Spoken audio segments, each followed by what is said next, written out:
प्यारे साथियों, अस्सलाम वालेकुम वरहमतुल्लाहि वबरकातुहू। उम्मीद करता हूँ कि आप लोग खैरियत और आफियत से होंगे और आप लोगों की तैयारी बिल्कुल अच्छी तरीके से चल रही होगी।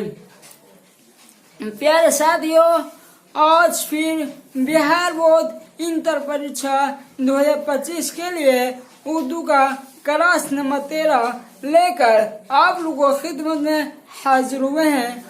साथियों, ये कहकशा हिस्सा दोम के नज्म की चैप्टर नंबर 2 है। साथियों, हमने नस्र की सेक्शन को अल्हम्दुलिल्लाह कंप्लीट कर लिया है और अब हम नज्म की सेक्शन में चलते हैं, जो नज्म के सेक्शन के दूसरा चैप्टर है। प्यारे साथियों, हम जानते हैं कि नज्म और नस्र किसे कहते हैं। प्यारे साथियों, नस्र के सेक्शन में ये आता है खत, नावेल, ड्रामा, अफसाना वगैरह, और नज्म की सेक्शन में आता है मरसिया, शेर व शायरी वगैरह।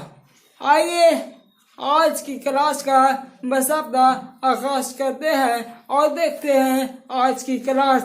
आज की इस क्लास में हम पढ़ेंगे आमिर हनफी को पर आज हम रोशनी डालने वाले हैं। प्यारे साथियों, आमिर हनफी का असल नाम अब्दुल अजीज हनफी था। वह मध्य प्रदेश के जिला इंदौर के म्योर छावनी में पैदा हुए। प्यारे साथियों, आमिर हनफी के असल नाम अब्दुल अजीज हनफी था। वह मध्य प्रदेश के जिला इंदौर के मियाँ छावनी में पैदा हुए। मियाँ छावनी में उनकी पैदाइश हुई। वह मध्य प्रदेश के रहने वाले थे। उनका असल नाम अब्दुल अजीज हनफी था। आइए आगे देखते हैं।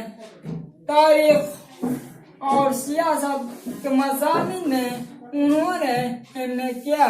फलसफा और मौसीकी और अदबियात उनकी यकसा निगाह थी। प्यारे साथियों, आमिर हनफी ने तारीख और सियासत में एमए किया। तारीख, जिसे हम अंग्रेजी में हिस्टोरिकल कहते हैं और जिसे हिंदी में इतिहास कहते हैं, और सियासत, जिसे अंग्रेजी में पॉलिटिकल साइंस कहते हैं और उसे हिंदी में राजनीतिक विज्ञान कहते हैं। प्यारे साथियों, आमिर हनफी ने इन दोनों यानी राजनीति विज्ञान और इतिहास, ये दोनों चैप्टर में और दोनों विषयों पर उन्होंने एमए का डिग्री हासिल किया। उन्होंने फलसफा, अदबियात और मौसीकी, इन तीनों विषयों पर, इन तीनों सेक्शन पर उनकी यकसा निगाह थी। इन विषयों पर एक तरह के निगाह रखते थे।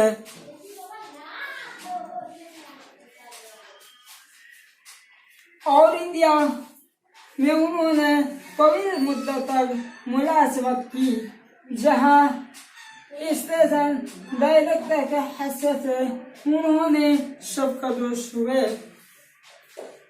प्यारे साथियों, आमिर हनफी ने ऑल इंडिया रेडियो में मुलाजमत की है, यानी ऑल इंडिया रेडियो में नौकरी उन्होंने की है। यहाँ तक कि उन्होंने ऑल इंडिया रेडियो में तरक्की करके और स्टेशन डायरेक्टर के ओहदे तक पहुँच गए और उन्होंने स्टेशन डायरेक्टर के ओहदे से भी सबकदोश हुए और स्टेशन डायरेक्टर के ओहदे से उन्होंने रिटायरमेंट की। उनका पहला मजमूआ कलाम संग पिरहन है, जिस पर तरक्की पसंद तो वाज़ेह असरात महसूस किए जा सकते हैं। प्यारे साथियों, आमिर حنفی کا پہلا مجموعہ کلام سنگ پیرہن سنگ یعنی پتھر، جس پر ترقی پسند تحریک کے واضح اثرات پیش کیے جا سکتے ہیں۔ پیارے ساتھیوں، آپ جانتے ہوں گے کہ ترقی پسند تحریک کیا ہے اور ترقی پسند تحریک کا آغاز کب سے ہوا۔ آپ 10ویں جماعت کی کتاب درخشاں میں آپ لوگ ضرور پڑھے ہوں گے کہ ترقی پسند تحریک کا آغاز 1936 عیسوی کے درمیان میں ہوا تھا۔ امیر حنفی کی جو مجموعہ کلام سنگ پیرہن ہے، اس میں ترقی پسند تحریک کی اثرات، ان کی ایفیکٹ نظر آتے ہیں ان کی کلام میں۔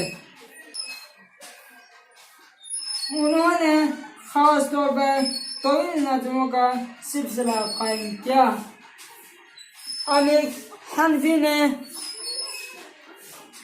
طویل نظموں کا سلسلہ قائم کیا۔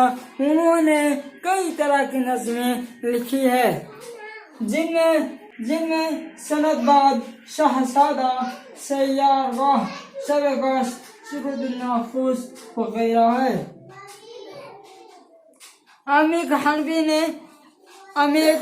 حنفی نے بہت سارے نظمیں لکھے ہیں، جن میں سند باد، سیارگاہ، گشت اور سرود النفوس وغیرہ نظمیں لکھی ہے۔ پیارے ساتھیوں، ان کی ایک نظم خطی ہمارے نصاب میں شامل ہے۔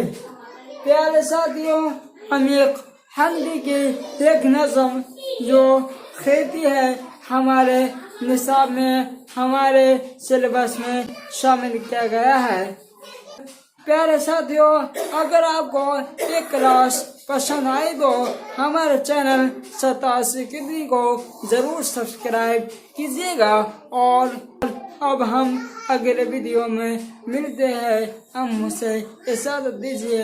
السلام علیکم ورحمۃ اللہ وبرکاتہ۔